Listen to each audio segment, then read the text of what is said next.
Tonight, many of the long-awaited documents related to the investigation of the late sex offender Jeffrey Epstein have finally been made public. And it comes a day when the Senate played beat the clock to avoid a prolonged partial government shutdown, and President Donald Trump revealed his pick to be the next chair of Federal Reserve.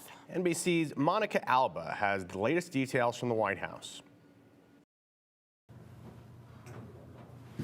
Tonight, the Department of Justice says it has released millions more documents related to the investigations into the late sex offender Jeffrey Epstein. Today, we are producing more than 3 million pages, including more than 2,000 videos and 180,000 images.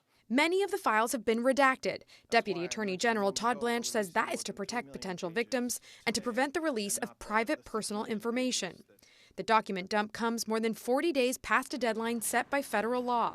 Blanche says the delay was from the sheer number of documents that had to be reviewed and was not to protect President Trump, who was a friend of Epstein's until they had a falling out more than 15 years ago. Let me just be clear, they had nothing to do with this review. They had no oversight over this review. They did not tell this department how to do our review, what to look for, what to redact, what to not redact. President Trump has denied any wrongdoing tied to his association with Epstein and did not talk about the document release at an Oval Office event Friday, instead praising his pick for chairman of the Federal Reserve, Kevin Warsh. This was the man that's most qualified.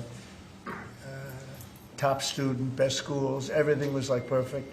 Warsh would replace Jerome Powell, who President Trump frequently criticizes and who is now the subject of a DOJ investigation. Republican North Carolina Senator Tom Tillis calls that investigation bogus.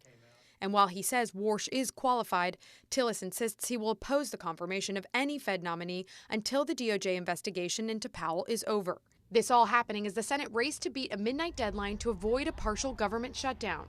Senate Democrats had refused to fund the Department of Homeland Security until changes to ICE are made after Saturday's shooting death of VA nurse Alex Preddy by federal agents. The clock is ticking, the nation is waiting, and the abuses of ICE must come to an end.